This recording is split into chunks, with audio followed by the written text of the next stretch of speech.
Hi, I'm J.A. Carlton. I'm an acerbic Gen X author with a rant chewing on the back of my brain. Maybe you've got stuff on the mind too. There's something rotten in the state of entertainment in America, and maybe it's always been there, but I was just too focused on my own stuff to really see it. But there's a lot of hubbub about it these days, which can be good with respect to eliciting change. What I'm talking about is this SJWism that's everywhere. The rot is in the framing of it.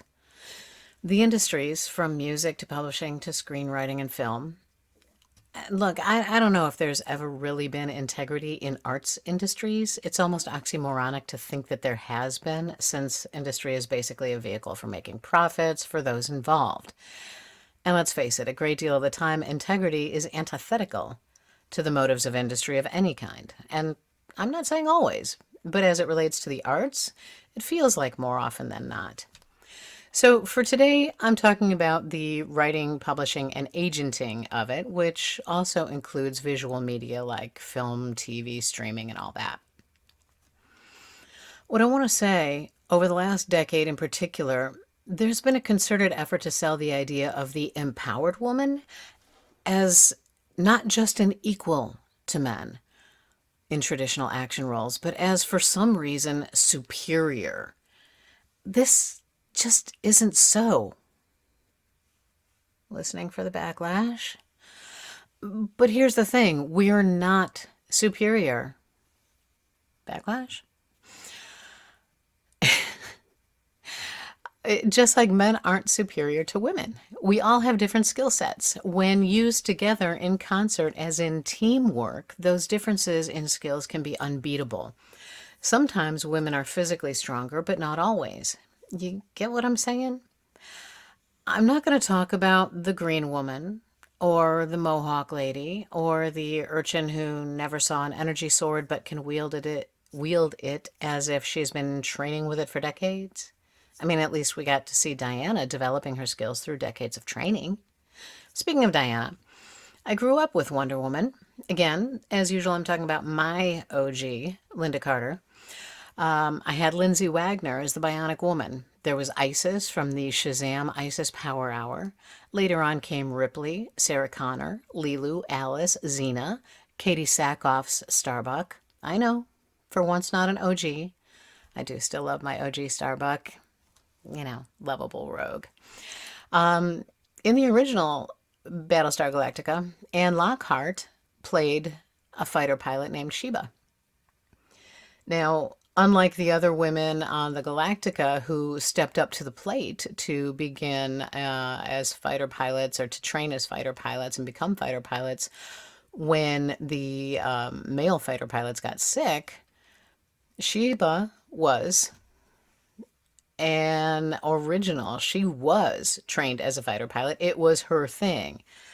There have always been strong, capable women, but for F's sake, none of them are or ever have been perfect as they're being erroneously portrayed these days.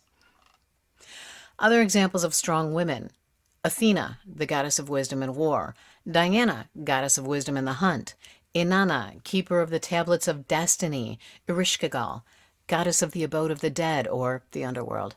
Do some research, learn about them. None of them were infallible in spite of their powers. They were quite human in their faults, and for very good reason. It made them relatable.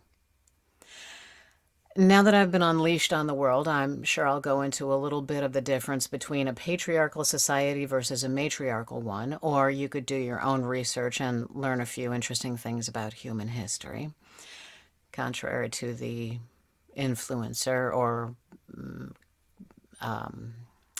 writing guru that I heard the other day telling people not to bother with research. What? Okay, all right, I digress.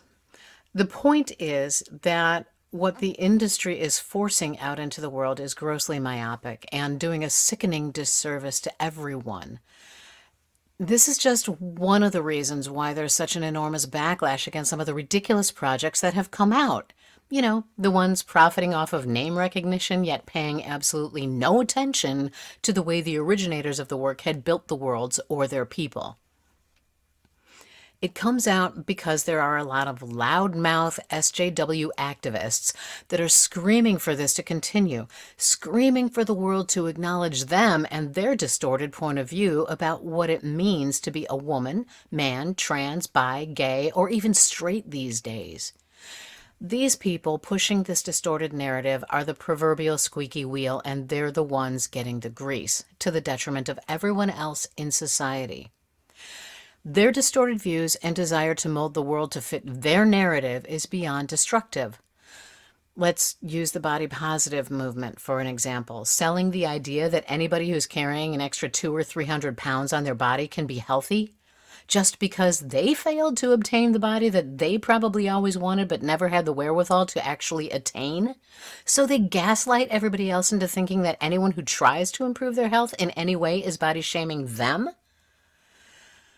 I hope you get the point. So, these same people are the SJWs who think that they're doing the world a favor by turning female, gay, bi, trans characters into caricatures of their own distorted vision of how the world should recognize them. And it's causing a serious backlash in real life and in various industries. Honestly, it's just as bad as the hyper-distortion that's become expected regarding men and their perceived physicality. That is a rant for another time. These unreasonable expectations that we allow others with distorted worldviews to put on us has got to stop. It is literally unaliving people, especially kids who are constantly impressed upon that they don't measure up somehow. And I'm not talking about overcompensating with more of the participation trophy BS. No. Success has to be earned. And sometimes, no matter how hard we try, we fail. It's part of life. So if you're lucky enough to score an agent or a publishing offer or an option, you are going to have to consider whether or not you want to feed into the demographic SJW box checking that the industries are indulging in these days. Because if your work didn't already contain a diverse cast of characters, you will be asked to make those changes, and quite possibly even asked to change the entire focus of your work to fit someone else's expectations. I'm going to do a rant on that also in another vid. So, what do you think? What about you? What do you think about the SJWism that's going on? Has it affected your writing, or has anyone asked you to change things to accommodate this trend? I would love to hear your take on this in the comments. I might even do my best to respond if you want to share your thoughts. I know how I feel about it, but how do you? Just think about it.